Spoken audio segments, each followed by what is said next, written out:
tous. Aujourd'hui, j'ai décidé de consacrer une petite vidéo à la façon de peindre un plafond. Bon, voyez, c'est un plafond qui n'a rien de compliqué.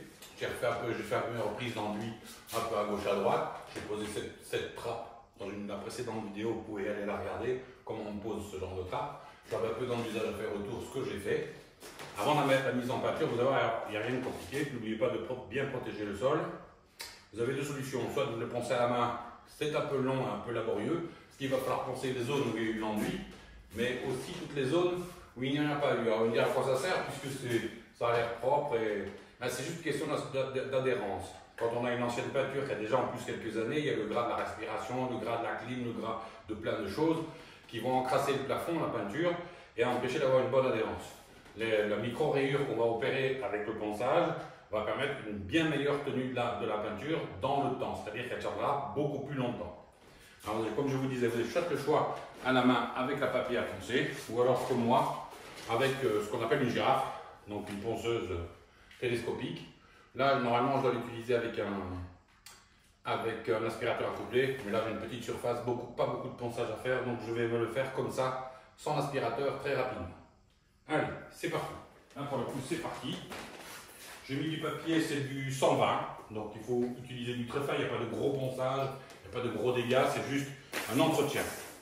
Donc je mets un papier un peu fin, je le mets assez rapide, en une vitesse assez rapide pour pas que ça ponce de trop.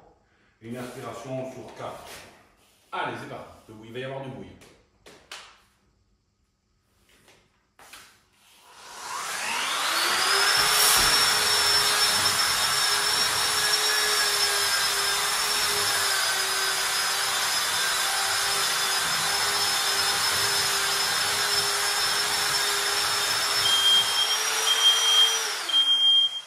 Oui, j'avais oublié, il ne faut pas oublier d'arrêter évidemment les petites alarmes qui servent justement à ce genre de problème. Dès que c'est fini. Allez, on va l'arrêter.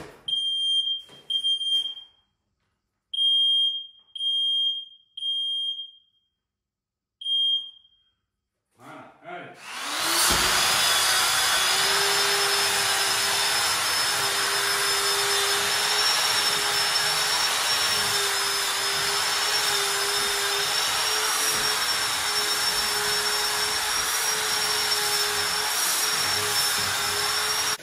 Une fois que vous avez passé votre ponceuse, évidemment, vous n'oubliez pas les petites finitions dans les endroits où vous pouvez pas aller avec une ponceuse.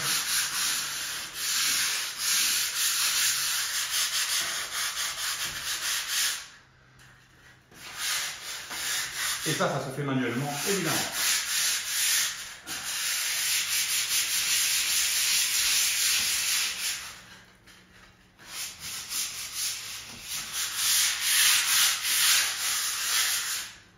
Voilà.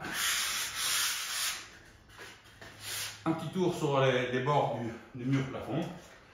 À la main. Et le travail est prêt à être peint. Voilà, nous allons passer à la phase mise en peinture.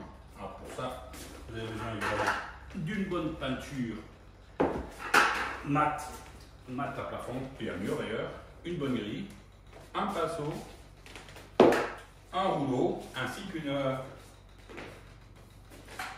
perche. Alors pourquoi une perche? Parce que d'abord c'est plus facile, vous n'avez pas besoin de déplacer un escabeau, vous êtes au sol et vous allez voir si je vais vous montrer, c'est assez facile. En plus, il vous faut, pour avoir un beau résultat, peindre humide dans humide. Il ne faut jamais qu'une partie soit sèche lorsque vous revenez dessus pour peindre la deuxième couche. Donc pour aller plus vite, pour gagner du temps, l'idéal c'est la perche. C'est beaucoup plus facile, ça vous fait gagner du temps. Et même des efforts aussi que ça vous fait gagner. Donc on va passer à la phase mise en peinture.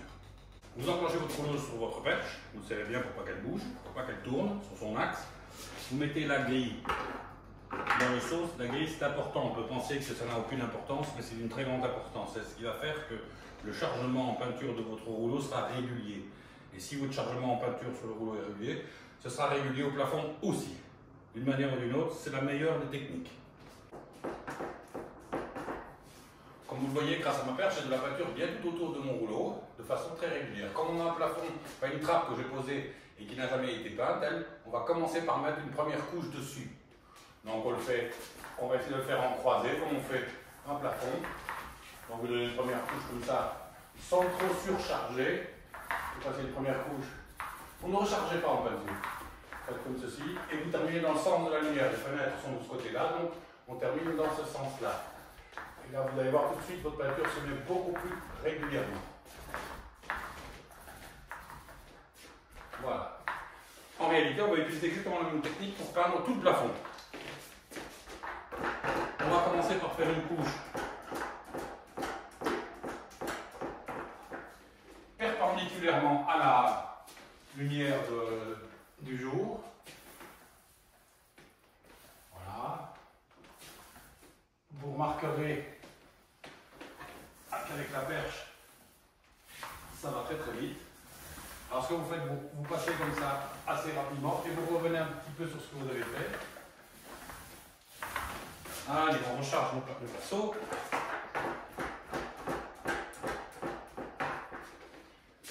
Faites attention de ne pas remettre évidemment sur les autres murs.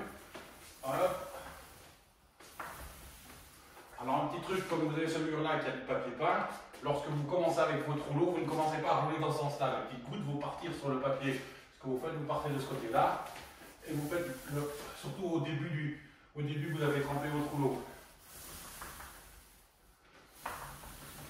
Voilà. Il faut toujours que vous voyez qu'il y ait vraiment que la peinture soit bien uniformément sur le plafond.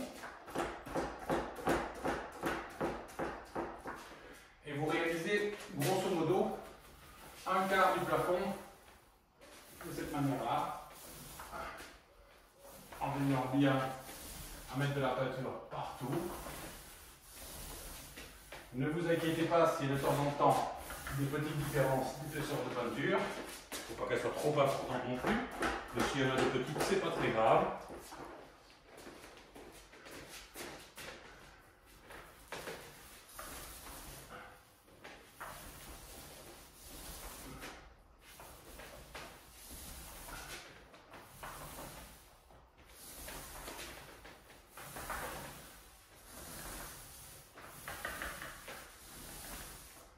Vous voyez, je vais venir jusqu'à la trappe, ça correspond à peu près un quart du plafond. Un peu plus près, hein, on n'est pas à quelques centimètres près.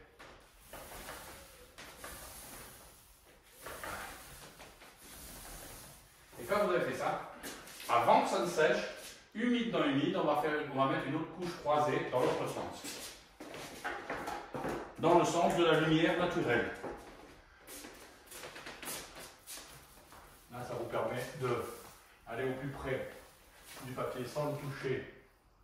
Dans le mur, je peux le toucher puisque je vais le peindre après. Vous voyez, hop. Et allez, on roule. Et là, vous allez voir, votre peinture va s'étaler de plus en plus régulièrement parce que vous la croisez humide dans humide. Vous chargez beaucoup moins, évidemment, de peinture sur la couche croisée.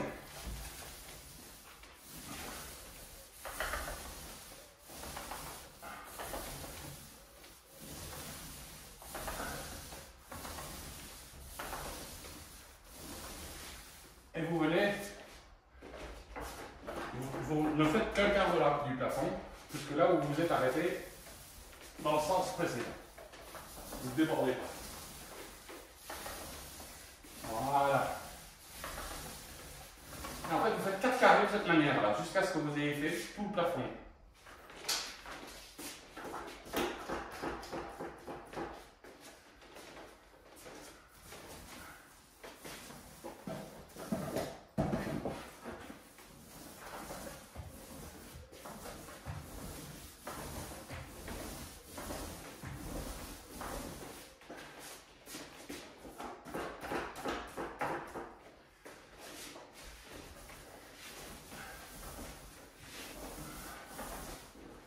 Et on termine dans le sens croisé. Hop.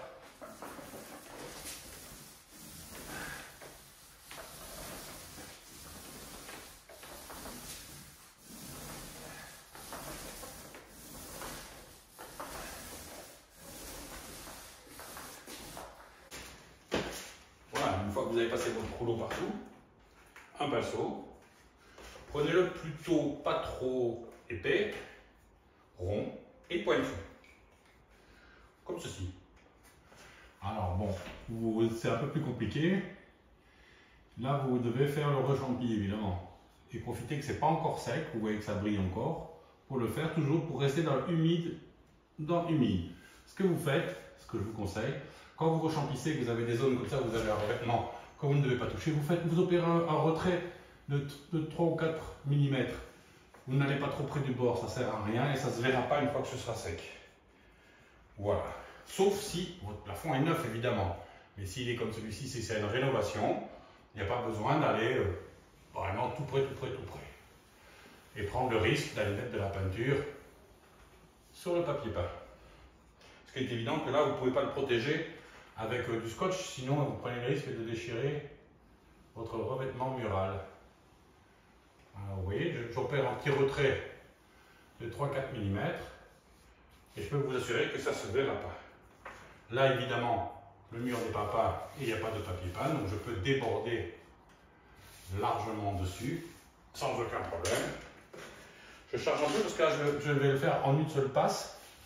Il vous faut évidemment acheter une bonne peinture, il faut éviter les premiers prix qui vont vous obliger à mettre 2, 3, 4 couches. Avec une bonne peinture comme celle que j'utilise de qualité professionnelle, avec la couche croisée que je viens de mettre, ça va suffire sans aucun souci. Vous verrez même sur la trappe, qui pourtant elle était en bois, en placo brut, vous verrez que ça sera couvert avec une seule couche croisée. Je vous montrerai ça une fois que ce sera sec. Et il n'y aura pas de souci. C'est comme le rechamplissage, donc ce que je suis en train de faire. Je n'aurai pas besoin de repasser une seconde fois. Le travail sera parfaitement fini. Et vous verrez que le fait de passer humide dans humide va vous donner un résultat parfait. Et voilà terminé. Et quasiment sec, c'est à peu près 2 heures après. Vous voyez que il n'y a pas de souci. Vous allez voir là même où je ne vais pas tout à fait au bord, on ne voit pas trop de différence. La trappe est dans la même couleur. Tout est bien, qui ça finit bien.